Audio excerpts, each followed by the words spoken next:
Hi guys, we on air. We have well three great figures in digital marketing with us today, and they'll start from my left to right.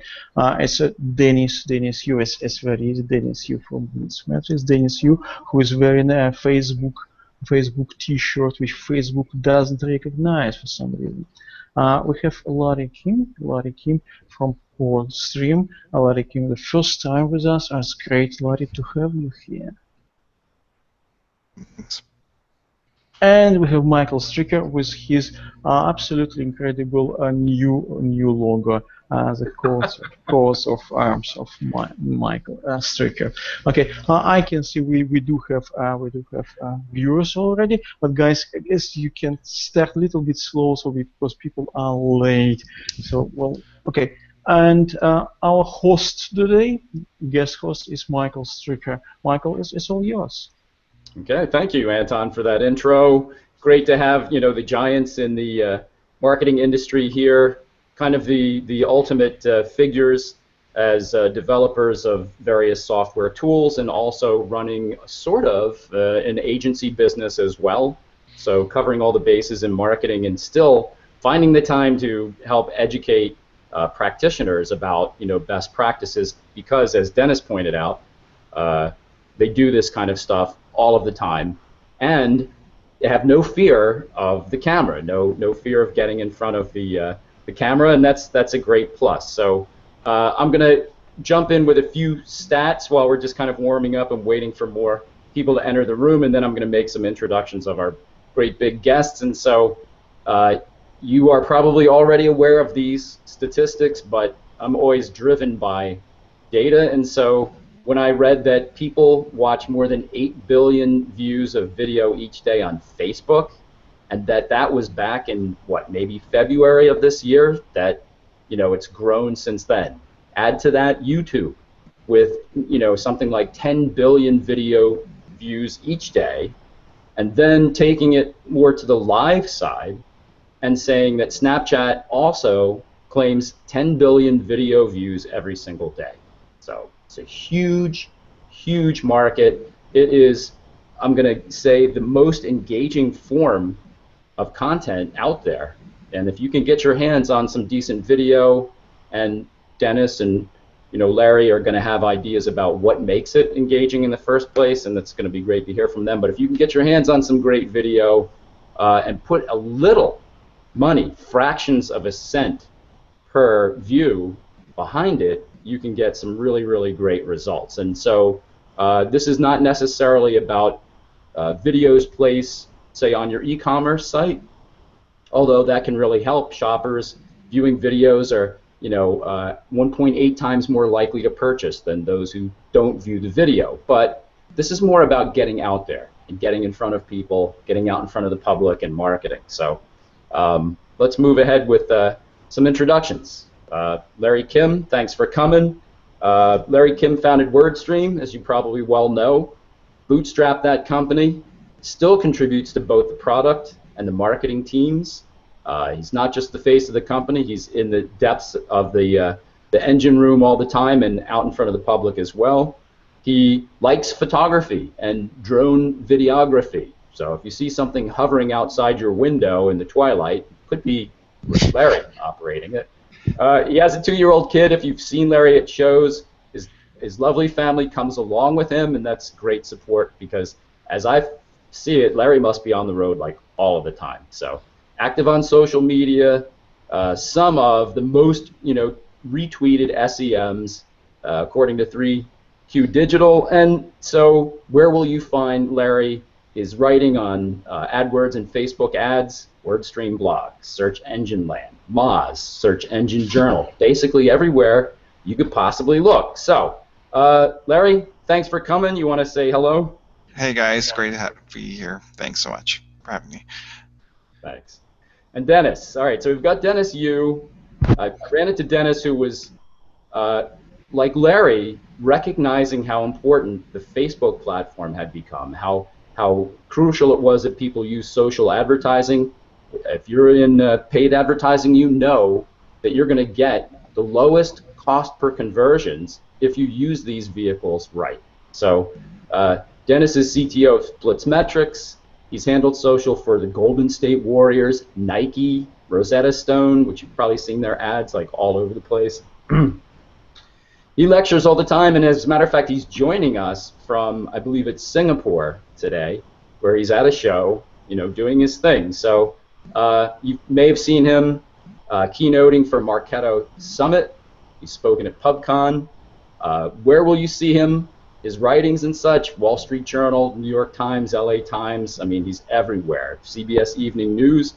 Another, you know, guy who's unafraid to get in front of the camera, treating the marketing in sort of a PR kind of way. So there's kind of a twist on it. It makes it very personal. The delivery is great, and people trust him. He's held leadership positions at Yahoo and American Airlines. So he wanted to say that he likes chicken wings and playing ultimate frisbee. So look out. You want to say hi, Dennis? Hey guys, good to have you. Okay. Now, I've been going on at some length here, and you know, your reputations precede you guys, so I don't need to talk about you. But you, Dennis, put this in front of me, an example of some of his techniques. So just kind of as a segue into what you have to present, Dennis, if you're ready. Yeah. Trump versus Bernie. It's big in the U.S. We're kind of talking to an international audience, but I think they know who we're talking about when we say Trump versus Bernie Sanders. So you want to talk about that a little bit? Yeah, and in fact, if I can share my screen, I could even show you what that looks like in a second. Okay. So a friend of mine who's been using the $1-a-day strategy, you guys have heard about boosting. I used to say 3 or 4 years ago that boosting was a waste of time and money, but he's been boosting Facebook videos of his 2 friends that have dressed up as Trump and Bernie.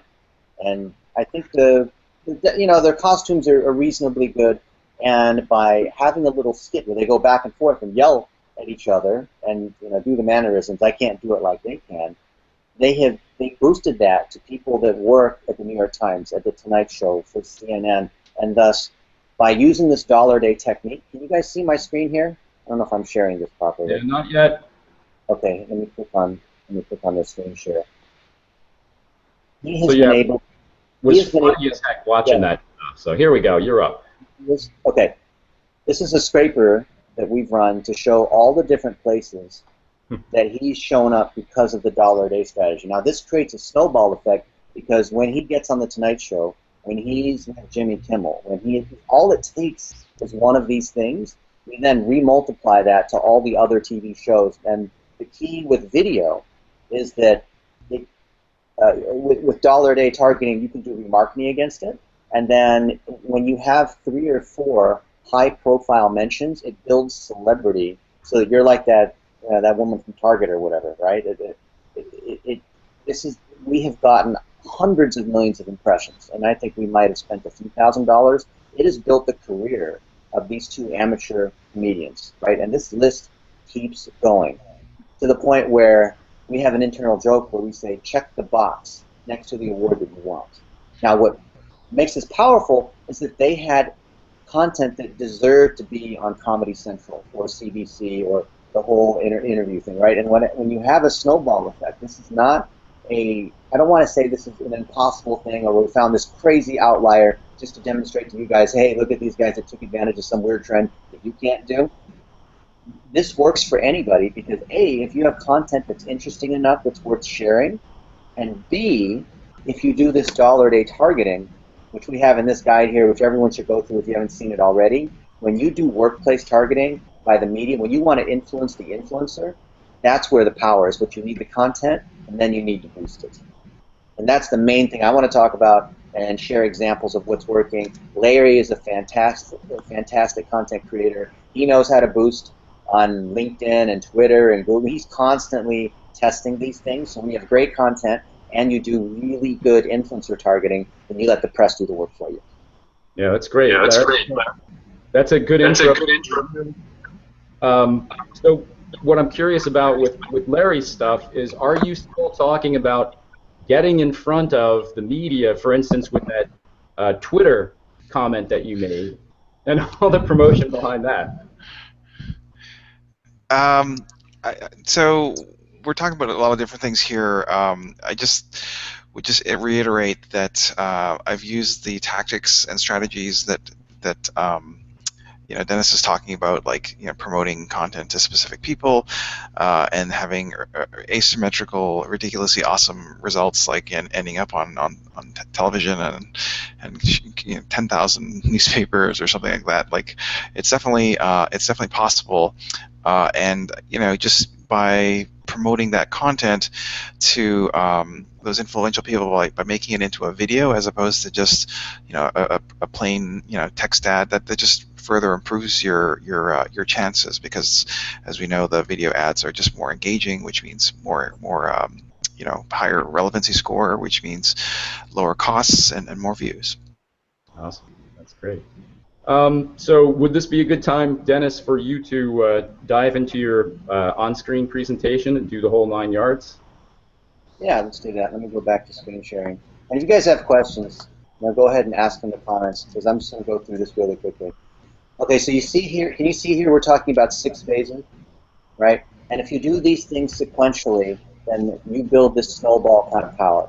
So phase 1 of the plumbing is you need to get your tracking in place. If you don't have remarketing in place, you can't stack upon when you're winning, right? And then goals, well, what are you making video, and what's your goal? Are you trying to incept? Are you trying to build your brand? Are you trying to get people to check into your location, attend the show? Are you trying to build leads? Are you trying to drive e-commerce sales? So all these things have to be stacked at different points in the funnel. Then, if you have content that's stacked at these different points in the funnel, of which we find video works well, the idea of a sequence or a snowball or an avalanche kind of mentality is that you take things and you continue to multiply power, because there's always something next. Just like in the dating rituals, you go from first kiss all the way to marriage. The idea of remarketing is that if you catch them, if they watch this one video, then you want to get them to come to this webpage or watch this other video. And if they go to this webpage, then you want to send them an email or come back and use your app. Or if they use your app, you want them to do the next thing. That's what remarketing is, that there's a next thing. Now, when you sequence many of these things together with video is the cheapest way to drive remarketing audiences. We get these video views often for a penny, 2 pennies, and it works on Twitter and Facebook, YouTube, sort of. Can you guys see this? Here's an example with Emily Skye. She's a fitness brand, okay? And she makes all these fitness videos. And we have a couple examples. Oh, here's another one. This is promoting our little webinar, right? You get views for a couple pennies. Here's a restaurant.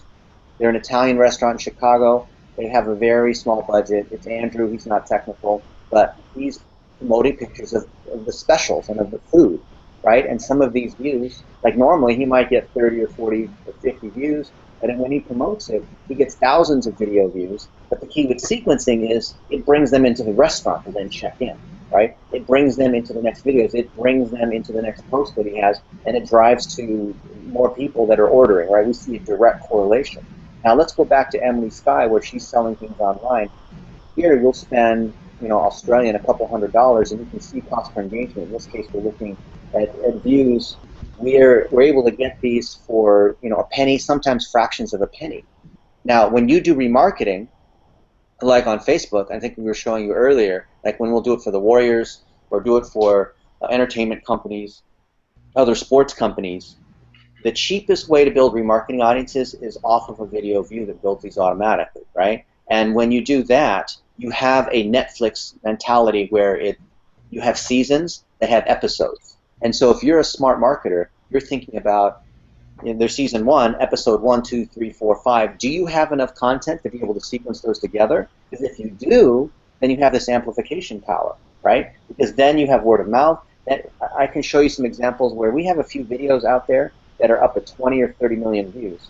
And they didn't start out that way. They started out, and I think Larry says he'll put, what, $10 or $20? I like to put just a few dollars, right, to test. And when we find something that's working and we're boosting, we'll take a $10, we'll test for $10, and then we'll put $50, then we'll put $100, then we'll let that thing run at $10 a day forever until it's got so much proof, because it's got 20,000 likes, 30,000 likes, however many views, and then we keep remarketing to that, right? Here's one on Twitter. This is, if you go to my profile on Twitter, Larry knows this too. I mean, you guys may have seen this. So if you look at me on Twitter, the first thing, actually I'm in someone else's account right now, but if you look at mine, the pinned post I have has something like 2,000 likes on it, something like that. And that's because I pinned a post that had high engagement. Here it is, this one. You see this? I pinned this post that had high engagement. It could be a video too. And that continues to build trust over time. So when you have these winners, especially video, then you can let these things continue to build power over time.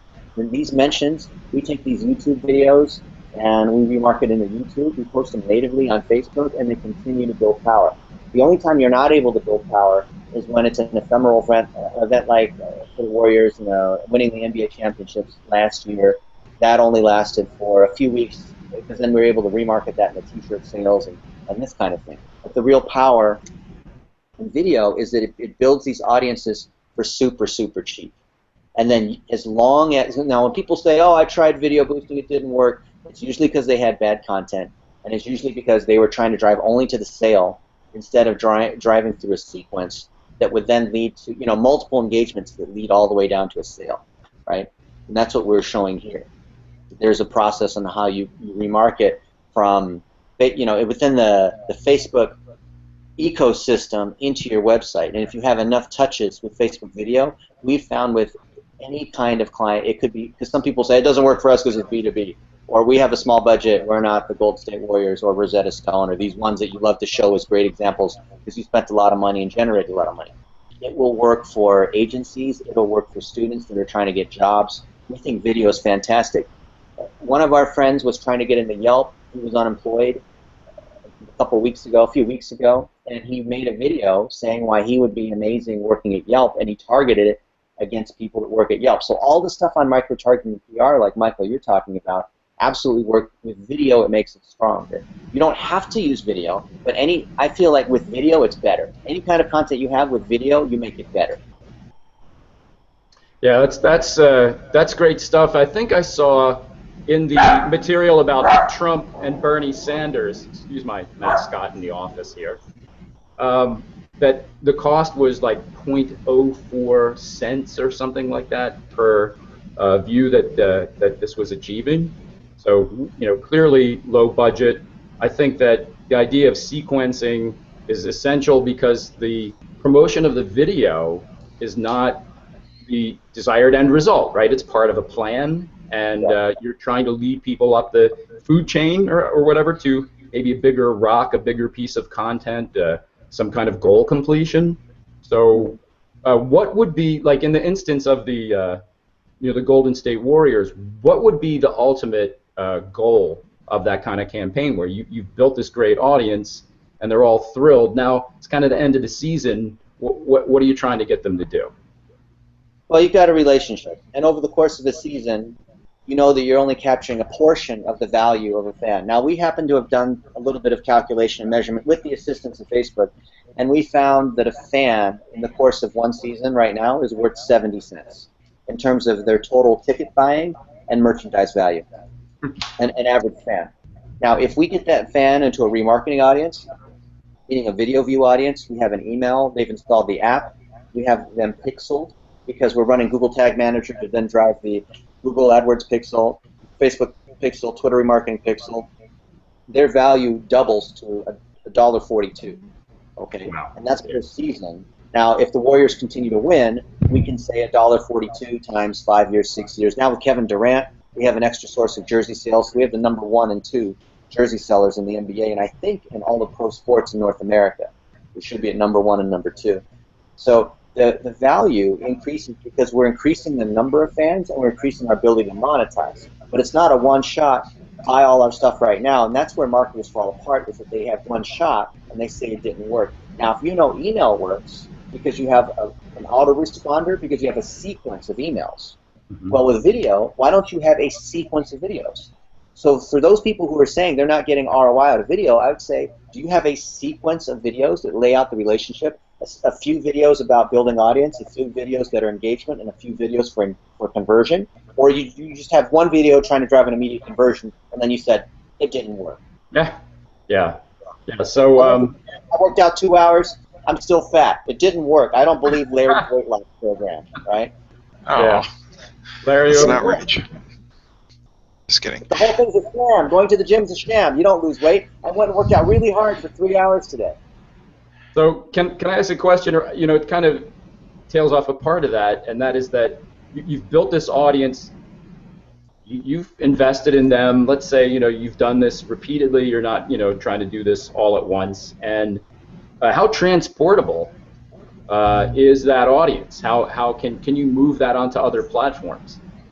You can. The idea of remarketing pixel or cross-channel, omni-channel marketing is when you have an active audience, you can then say, hey, come over here to Instagram and see what we're doing here. Hey, install our app and we'll let you know about discounts. And ultimately, by these people's behavior, you can determine what their preferences are. So we know via email, or for example, if they like to open email, we're going to send more information through email. If they're not opening email, we're going to use whatever, we can detect what their channel preferences are. And the tools, the marketing automation tools already do that for you. It's very easy if you have a sequence to determine their behavior over time across different channels. If you only send out a blast every month, you don't have enough data to be able to determine those triggering rules and then activate the preferences. Mm-hmm. So observing, like say in the insights you get back from a campaign, other affinities, other interests, that's great. Gives you an idea of who it is that you're marketing to. What about you know, what would be a next step? You know, once I've seen that in the social platforms, lookalike marketing. Any success there? Well, lookalikes are when you take a feed audience, like all the people that are existing customers. Find other people, you know, which is Google similar audiences, whatever. Find other people that look like this particular seed audience. But those people are usually going to be cold, right? Because you're not guaranteed that you'll look at a warm touch, so therefore it doesn't allow you to increase the sequence. Now, lookalikes allow you to fill the top of the funnel because you want other people that look like prospects that could eventually convert because they have certain attributes.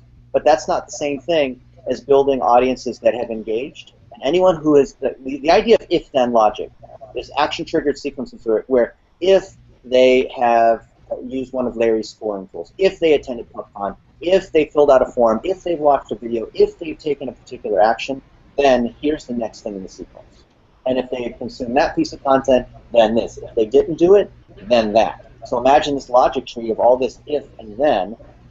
I would say basically just copy what Larry Kim does, right? He does experiments, he writes about them. He's not trying to sell WordStream. The reason why he's the #1 most viewed profile on LinkedIn more than President Obama is because he is openly sharing. He's a content marketer. He's demonstrating expertise, and he's not saying sign up for WordStream, I have the best PPC product on the planet. And he doesn't say that. He doesn't have to say it, right? So whatever field you're in, produce content that demonstrates that you have expertise without selling, and you do that by having direct examples of your own experience. You uplift your customers, and then you know that through inbound marketing, they'll come to you. And the best way to share that knowledge is through video.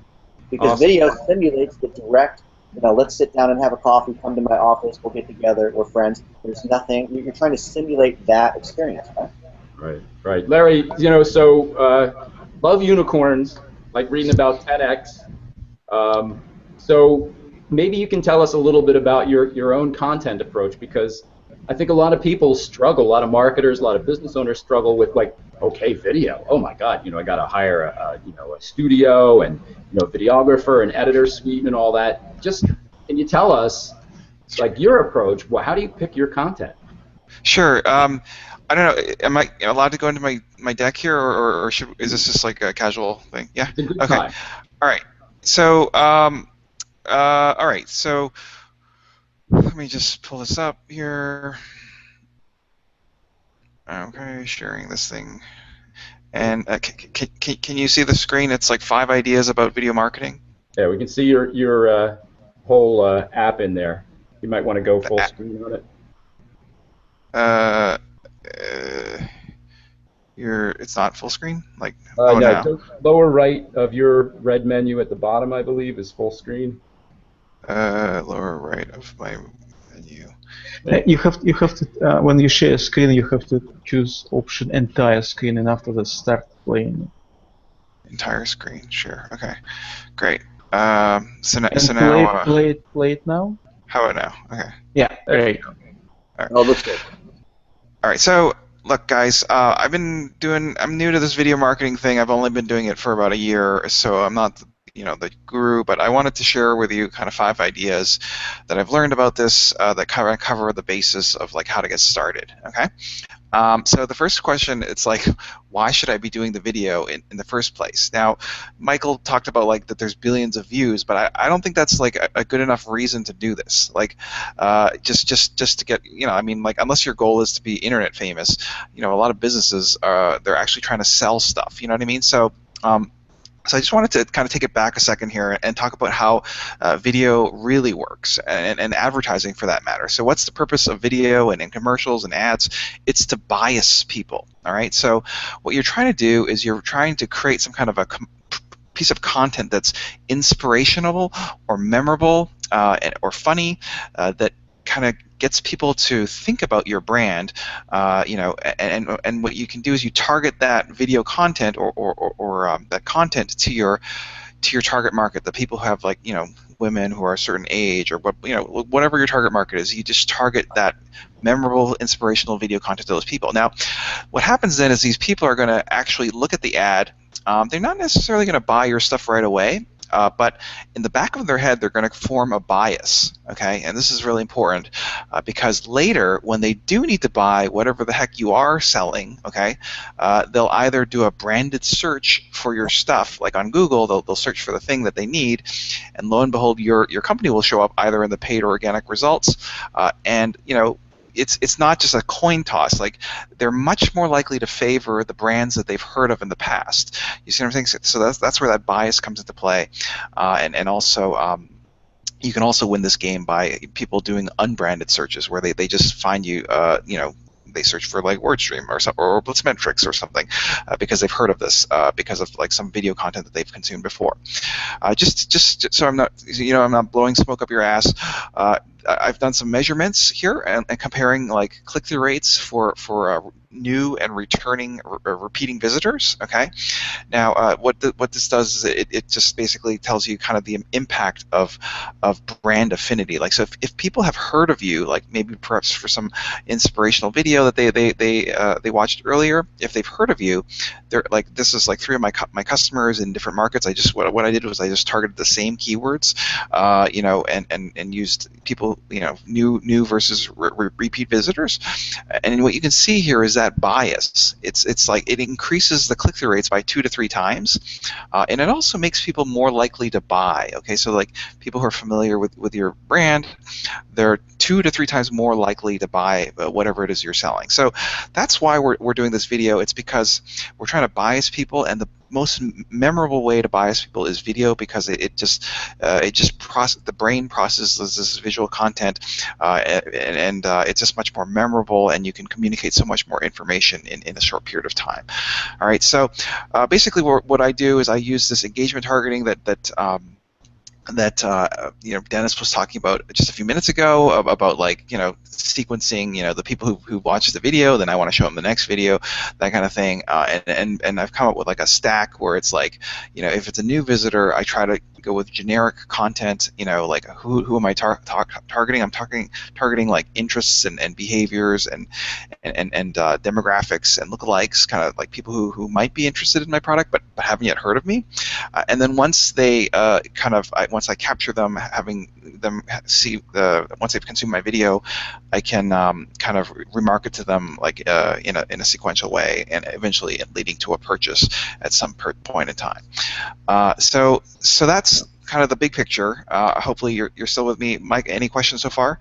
No, I think that's great. It was very easy to follow along, and good pointers for everybody. Okay, so the point. So now it's like, okay, great. I want to do video. Like, where do I start? And then like you said, like actually the question that you just asked me 5 minutes ago was, what videos do you create? All right. So the challenge with video as opposed to blogging is it's a little bit harder. Like you have to, like even Blockbuster Studios, they spend hundreds of millions on these terrible movies. That it's hard, and so how do you make it so that the time that you're spending on video creation isn't wasted? Like, it's like, because you might have higher expenses, more editing costs, more effort, and so you want to make sure that your hard work actually has an impact. And so for this, I have this notion of a unicorn video detection pyramid scheme. Okay, so basically all I'm suggesting here, Michael, is that what you do is you don't create video. You just create blog posts and other easy to create content like white papers or other stuff that you're already creating. Then just share it on like the different platforms like Twitter or email or Facebook, and just see which ones of your existing content is doing great. Okay, and So, the stuff that Can I just quick question here, and based on how challenging it can be to get a read on how your stuff is performing organically in Facebook anymore, is this still a viable thing? Am I still looking to the organic for evidence of what's worthy of creating the video of and further promotion? Of course, like if your reach on Facebook is 0, you can effectively still do this with like a small ad budget of like $50 or something, right? Because like with $50, if you promote like 10 things, you're gonna get like a couple thousand views or impressions on each one of those things. You know what I mean? So like it's not free, but it's effectively free because it's like just $20 or something. The point is, you don't want to go all in on some expensive video production if you're not reasonably confident that it's an engaging topic, and the only way to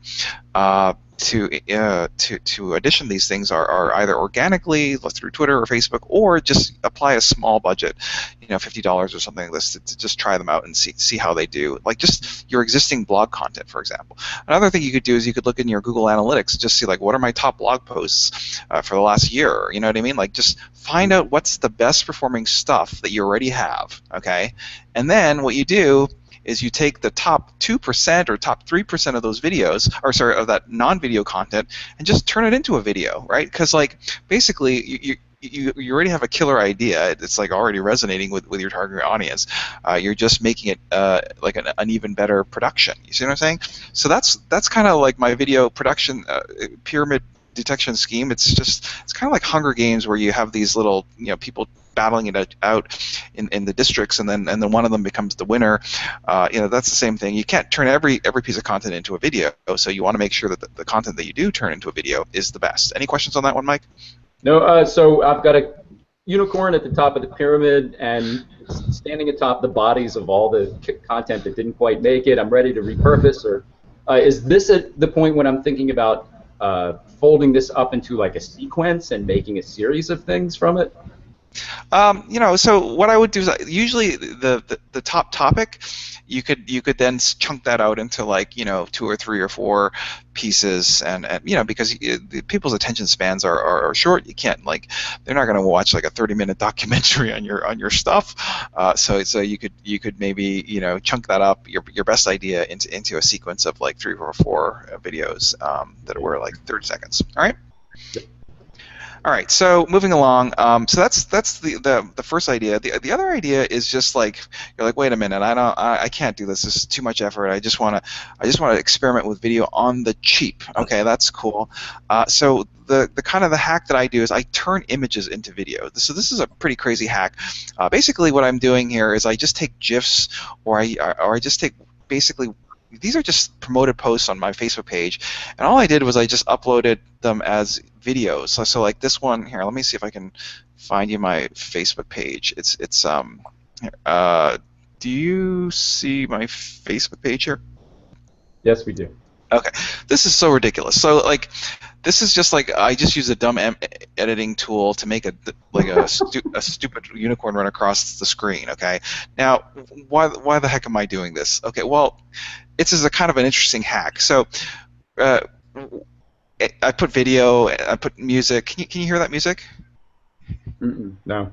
No. Okay. Well, there's like there's a galloping horse and stuff like this. Okay, and some guitar music in the background. Okay. So basically, it's just, here's another one. This is a GIF that I just turned into a video. Now, these ads, they have to do with like the engagement of the ads. Like if you get really high engagement, then you're going to have a really low cost per click, and lots of reach. Okay, and the opposite is true. If no one's engaging with this stuff, then Facebook won't even bother showing your ads, and it'll cost you like $5 a click. Okay, so my hack here is just like all I do is I take, instead of just doing stupid images, I just do some little thing like have a donkey run across the screen, or make the GIF into a video, and this increases the engagement of the same item by 2 deciles. So like if I have a relevancy score 3, okay, which is garbage,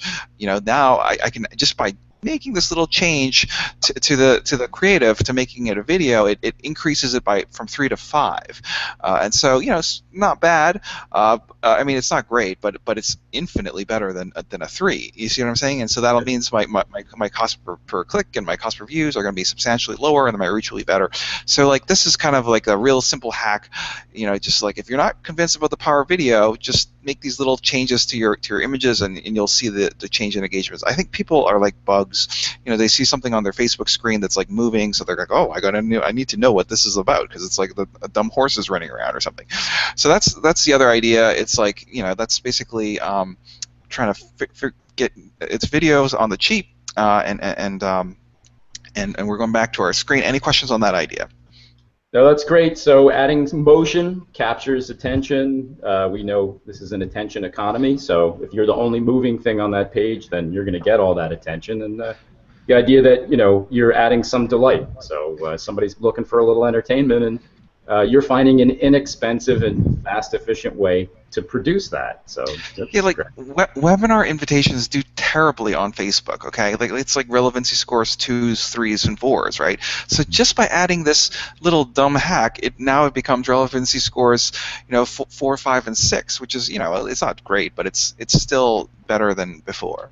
All right, so my next question here, my next kind of tip in terms of my video journey is using this cool video creation tool. So a lot of the video that I do is just like it's like me showing how to use, I don't know, some piece of software. Here's how you use the audience manager in Facebook or something. And so what I use, I've tried hundreds of different pieces of software. The one that I really like is called Screencast-O-Matic, and basically that's that thing where you have like the screen, and then you have your picture on the side, and you can record both the webcam and the screen, so you can kind of do these little tutorials, kind of informal stuff. It's actually free to use. It's only like $15 or something per month if you have the pro version, but or per year. So that's a pretty interesting one that you should try. My number 4 idea, and I only have 5 of the ideas here. So it has to do with like getting views for the videos that you do create. So if you do create these explainer videos and kind of stuff like this, the way that you're going to get like millions of views to these things is through SEO, right? So like, basically, when Google searches, someone does a Google search for like cool dance moves, Google actually shows all these videos, right, in the search feed. I know Dennis was talking about Facebook videos, and I've been talking about videos, but like it's basically there's two sheriffs in town. There's like YouTube and Facebook. They're both pretty big, and so if you're doing a YouTube play, then SEO drives something like 80% of the views for these different videos. And also the suggested videos, like after you watch a video, it says like, would you also like to watch this other thing? So that's between search and suggested videos, that's 80% of like the 2 billion views a day or whatever it is. So the question is like, well, how do I get my video to rank number 1? It's not like SEO where there's links and content. It's just video stuff, right? There's not a lot of text. And the answer is they rank this stuff for user engagement. So it's like how many subscribers, how many thumbs up, how many comments. Did people watch to the end of the video, or did they abort after like 1 second? That kind of stuff. And so basically, the hack is to get your user engagement numbers to be very, very high. So you're not just trying to drive clicks to this video, because like if they watch the video and they say, oh, this is not a great video, they quit, then that'll actually hurt your user engagement numbers. It's like that'll be bad engagement, and you'll have worse numbers. And so basically, what we do with our clients here is we target the video ads, so we run Facebook ads and run up the numbers, like the likes and the the shares and the comments and the views, by running ads on those videos, which also rank organically. But we only target our biggest fans. So like we're not targeting everybody. We only upload like a customer list of like the top 1,000 most friendly people to this company, and they'll see it, and of course they're super fans, so they're going to watch the whole thing and love it and watch the whole thing, and that then generates the engagement that's required for this stuff to start showing up in related videos, suggested videos, and search results. Any questions on that one, Mike? Now, boosting to advocates first to get that first blush effect that this is really popular to impress Google's algorithm. That's fantastic. How much time are you investing in the traditional SEO factors, like a great title for it, picking a good category, writing a description, that kind of stuff? There's very limited amounts of fields, like that's the title and description. It's very little, so you can't really spend more than a few minutes on that. Like all this stuff the YouTube algorithms are all machine learning based system that rewards engagement, and so you have to prime your videos to have some give it a little push, like $50 of ad spend on YouTube to your best customers, to give that an engagement push so that they actually rank. All right, the last idea here, and I'm just mindful of the time here. Just quickly, it has to do with using YouTube ads to actually sell stuff. Like, I know we've talked a lot about these stories of how we use YouTube and Facebook to get famous and be on TV, but like a lot of companies, need to actually sell stuff. They're not just like trying to be famous on the internet and the celebrities or something like that. So, the one way that we do this is with YouTube ads. In YouTube ads. So what the heck? It's kind of like basically we're combining the power of Google Shopping and video, and basically you can actually put ads in those video ads. So what I'm talking about is like, this is called the True View for Shopping thing, and there's all sorts of things that you can do. This is just one example. What we're using e-commerce. It doesn't have to be an e-commerce example, but the point is, like, in the ad you can have these things pop up, or these overlays that kind of push to specific things that might be interesting, and so. What's so interesting about this is it has an insanely high conversion rate. So like basically this particular company that we were working with has like, for every dollar spent, they're generating $32 of revenue. That's pretty good, and lots and lots of conversions. So basically, it's not just about the views, but also actually selling stuff, which is what a lot of companies need to do. So look at this stuff, how the engagement, it tells you all this stuff, like this particular video, it got played to 75% or 100% or 50%, like where did they abandon? Remember, the point of these videos, it's to inspire and for people to be kind of bias towards you and your brand. So like you have to pay very close attention to these video metrics and make sure that people are actually consuming the stuff that you're hoping for them to consume. So that's this notion of another reason why this works is actually the whole theory of advertising that we were talking about. Like, people are consuming this video content that biases them, and so then when the offer comes up to buy the couch that the guy's sitting on, they're like, yeah, I want to buy that thing. You see what I'm saying? So it actually creates a bias where you don't have to wait for them to think of the thing. It's just right there, right then. A very interesting way to sell stuff. So like maybe Dennis could like show basketball clips and then showing like, now buy the tickets, like right in stream there. So those are the only 5 ideas that I had to share today. Just random assortment of things that I've been trying out on video, both organic and paid. Anything to add, Dennis or Michael? So, a 3,200% return, obviously great, and inspiring people to indulge their immediate gratification because they're seeing it on screen. I mean, that's hard to argue with those results. Dennis, you want to jump in?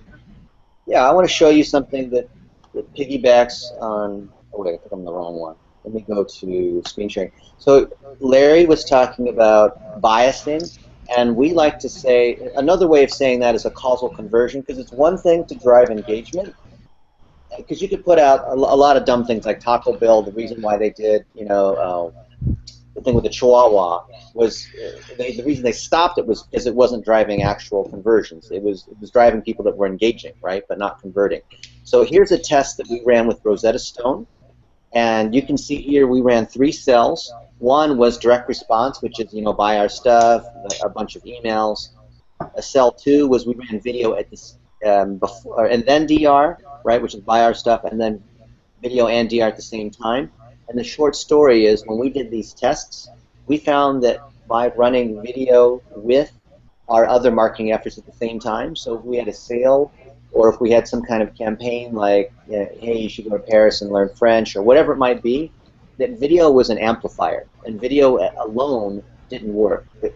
There was a difference between certain videos that were just kind of entertaining and they drove engagement, but they didn't actually create behavioral changes and the kind of preferences. And that's a tough one to suss out, because if you're looking just at whether people are viewing the video, the time they spend watching is not necessarily an accurate indicator of whether people actually have a preference for your product. So you have to educate and entertain at the same time, which is often a tough combo. And that goes beyond video editing, or you can use like Larry's, which I think is very smart technique, to look at content that's resonated before and then turn the images into videos, other ways that kind of contain the seed of creating that bias or the causal conversions.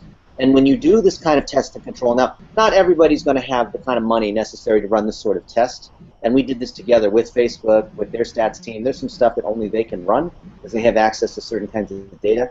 And we found that the majority of the conversions, well, first off, we had a significant lift when we had video in the mix. And the true attributable conversions is when you look at the full up cost and you look at the full lift that occurs. The majority of the lift actually occurred outside of the video that we were running. I think we did the same test with YouTube as well. It wasn't quite as good, but it was still positive. When you showed video to people, they didn't convert in the video, and that causes advertisers, it could be B2B, it could be any industry, to say, you know what, it didn't work. Where we see it, and I'm sure Larry's got a ton of data, it looks like he had some of it, is it shows up in people being more willing to search, more willing to open an email, more likely to convert on another channel when they see you the next time around, right? Because they're not going to convert right away. And we see this with Instagram especially, because Instagram is a little bit higher up in the funnel. We've done some tests with Instagram to show this is the case. I don't have the slides open right here, but I can dig them up if you give me a minute.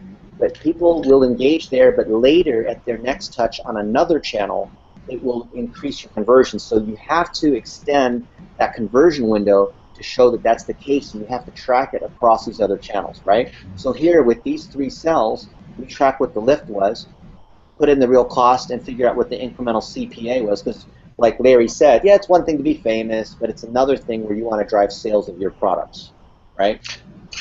You see here, here are the numbers. You can actually see where the lift is.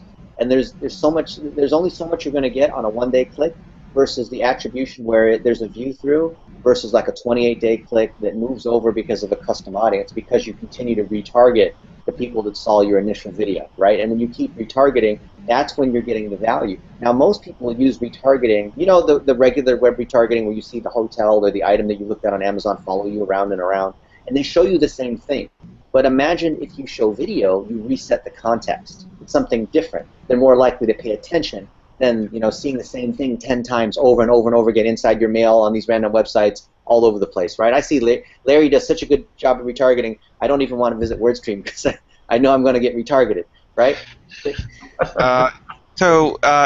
Just to be clear, guys, you know, the whole purpose of marketing in general, it's to bias people so that you have those higher click-through rates and higher conversion rates. Like that's just marketing in general, not exclusive to video. What we're saying is that video is a particularly strong and memorable way to create those biases because of the power of visual content. Yeah, drives it deeper, makes it more memorable for people, all those things that we're hoping for, so they'll walk around with your brand in the top of their mind, so when the buy moment comes, the micro moment, as you know, Google puts it, they're prepared. And so you're calling it bias. lot of times I'll refer to it as trust, but whatever you call it, that's you're kind of building up a sort of brand equity in people's minds. So I can advertise on videos. I can run ads after videos. You know, I can do them sequentially. But so am I going to relegate video, as engaging as it is, to a status of being the most engaging kind of brand awareness that I can do? And is it a thought that I'm going to move like a lot of static display advertising and, you know, banners and all that? Am I going to shift budgets maybe over to propelling these videos? So I would be thinking about all of your channels, you know, advertising, content marketing, et cetera, and just continue doing what you're doing. Take the top 3% of content from all the channels and video them. That kind of thing. That's kind of and maybe that costs a little bit of money, but it's gonna it's like doubling down on a great hand. You know what I mean? Like it's gonna pay because the existing non-video version of this content is already doing well, so it'll just do like substantially better. Yeah, when it hits, it's really gonna kill. So that's all great stuff, and small budget wise. I mean, you know, we've got Dennis talking about $1 a day. We've seen some of your costs where you're talking about, oh, you know, it took $7 or it took $50. And so can we look ahead to a time when, or fear a time when these costs are going to go up? And, you know, what does that mean to somebody who's getting into the game now? Well, the costs are going up. They're definitely higher this year than they were last year. But to me, that's an argument to do video, because the video posts, like as I was saying earlier, they beat the same content in a non-video format by two deciles. Like a quality score of 8 becomes a quality score 10. You know what I mean? So that there's your cost savings right there. You get last year's prices just by turning something into a video. The other part of that is when you do something like a Facebook Live, because there's a novelty. Facebook and Google will give you a boost, right? Anytime Facebook releases something new, they give you an incentive to be an early adopter. So you might as well use it now or part of it is just a novelty effect where people haven't seen something before, like stuff in the carousel or things like the Flixel, where you create these stop motion kinds of videos. And the expectation of things like live is a lot less, because people know it's live, they're seeing it on their phones, they're not expecting some polished studio kind of thing. So your production costs are as much as just some random marketing person or an intern creating a video right there, filming you going behind the scenes. We've done a bunch of stuff with small businesses and even big B2B guys where we're literally, we tested this on the Warriors 3 years ago, or 2.5 years ago, where we would just have Steph Curry shoot some free throws with a crappy little iPhone shot, nothing professional, worse than what any of us would do, right? And we found that those things were getting tons of views because people respected the fact that it was live. So it's like, all the things. It's like reality shows. It's like reality shows. I'm like, well, why are these so popular? Wait to see somebody crash right before me, have an accident on screen or something. That's it's very true. So we see recently Blab threw in the towel. I wanted to talk about live streaming. LinkedIn has announced their new record feature. I like LinkedIn, especially for B2B. I think a lot of people do. So any ideas about the best channels, especially for somebody who's just starting out in video marketing? Where and how should they be approaching live? Look, if you start with search, you're starting with Google. If you're starting with social and video, you're going to start with Facebook, right? Yeah. Why mute the code until you Google Plus, right? Yeah, Google Plus. Unless you're trying to a moment of silence for Google Plus. Oh, so yeah, and Google now Hangouts on Air moving to YouTube Live. So I mean, there's another channel right there. Who knows, how that's going to play out? But if you're invested in both channels, you have a sense for what kind of audiences you're attracting through search and through your Facebook ads, then you may just divide your budget and work accordingly, right? Test it and allocate to the winner, because depending on your industry and the kind of content you have, one may be better than the other. We see some industries like entertainment, sometimes Twitter is the winner. Just try it. Take the same video and put it across all three. For live video, which was your question, I just turn on like the Periscope thing for dumb things like, oh, it's like a marketing meeting, or it's someone's birthday, and this stuff gets like 20,000 views. I can't believe it. It's like we're stream marketing meeting, and it's got like we're just shooting the shit. Yeah. Hey, I'm gonna bake cookies, and I'm in my kitchen. It's like it's Johnny's birthday today. Yeah. So I mean, and that's kind of funny, but on the other hand, go to Pinterest, see what their most engaged content is, find out it's like recipes and pictures of food and all of that, and I mean, so if you have clients like that, that's a huge opportunity, and people love cooking shows, people love all that, live, in studio kind of entertainment. So I mean, you guys are excellent at it. You know how to promote it to the right channels and media. Give somebody a tip who's maybe a small business person, somebody who's a marketer, maybe with small, medium business clients, not enterprise level, about how they can use PR and how they can use live, to get that kind of front of mind bias that you're talking about. The simplest thing, and we've coached hundreds of folks, it's not any kind of special technique, because the more you try to tell them how to do it, the more close that you tell them, the more they're going to say, man, it's so difficult, I don't want to try it. The main thing you want to do, you want to take your phone and you want to go to your page and post and click on that little circle broadcast thing to go live and just do it. It's just like, oh, I want to lose weight, or I want to run my first marathon. Go out and jog. Just, if you can't even jog, walk around the block for 5 minutes, okay? What's the worst thing that could happen, right? You just say, hey, I'm Joe Schmo, I'm a small business owner, or for example, we're working with a cake company, right? And here's one of their amazing cakes that they gave us. So we created a video saying this is so cool. There's these, this cake is cut by a $200,000 machine, and they have all these different flavors that I've never heard of before, right? Here in Singapore, it's amazing, right? How can you not, right? You just film people where you do something good that people naturally want to share that. Turn the box around so we can see the logo. Wine garden. Can you do this? That's great. Yeah, I wish you could smell it. If you could smell it, you would be salivating. It's delicious. Yeah, well, that smell-o-vision is coming.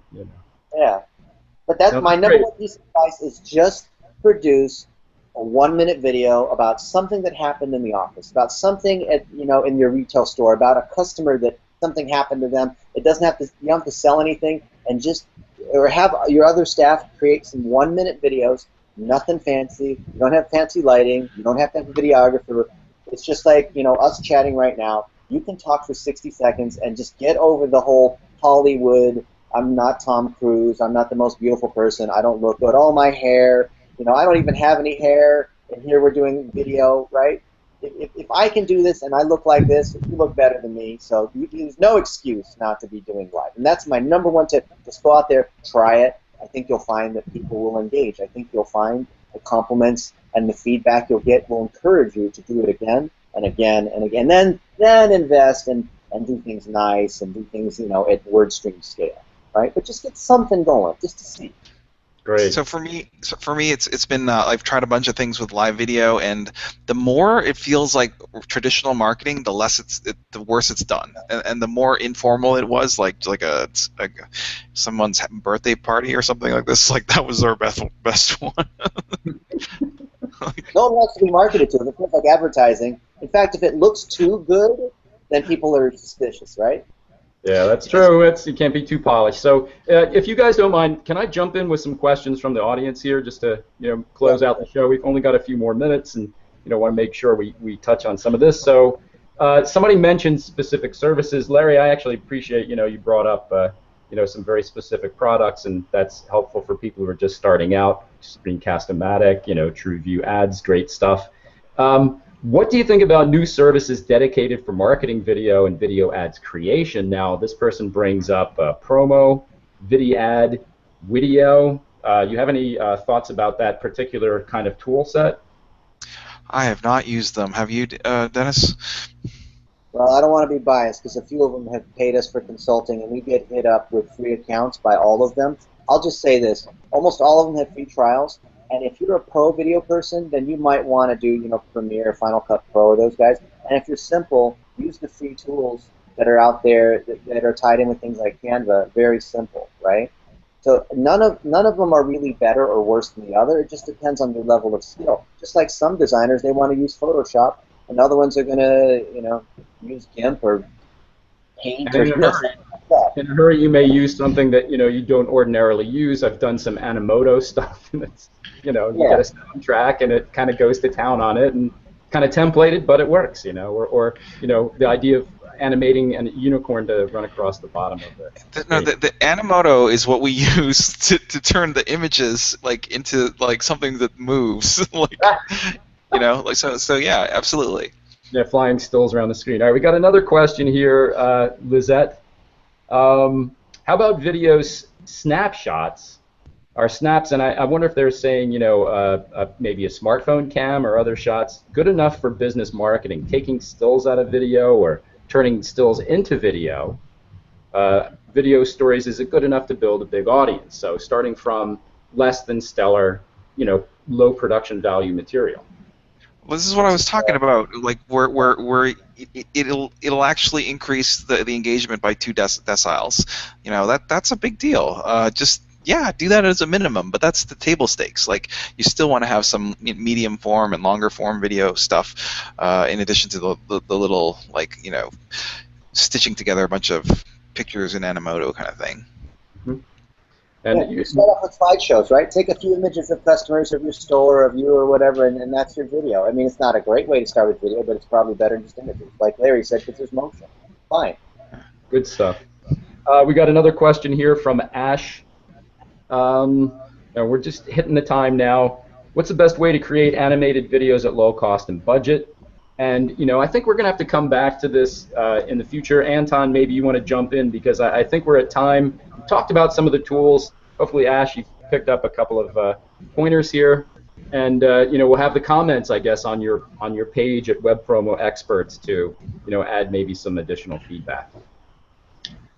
Yeah, guys, we've been 1 hour. I guess we can stay here for a very long time, but everybody's busy, and we cover most of the questions. Obviously, it's plenty of things to go. I don't know. We probably will be finishing it. If you wanna say something at the end, yeah, I'll check our site if there are any particular special comment or questions. But I guess we've been covered most of the things.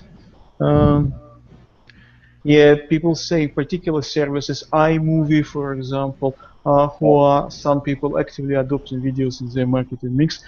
Yeah, we don't really have time for it, but maybe we will just answer these comments on the page. Anyone wants to add something? Gentlemen? Thanks for having us, guys. Yeah, thanks for the invite. Okay, thank you. $1 a day. Follow Larry Kim in WordStream, and the key is take small steps. Don't because it's overwhelmed. Don't do nothing. Just make your 1-minute live video and go from there.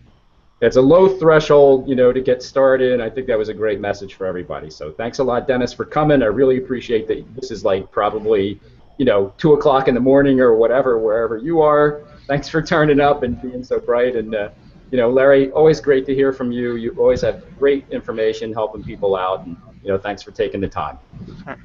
Hi, guys. Yeah. Okay, again, thank you, Dennis, for being with us. Dennis, we always do kind of funny time with you. Last time was 7 a.m. where you were. Now it's after midnight. Okay, thank you very much, Larry, for being with us. It was a pleasure.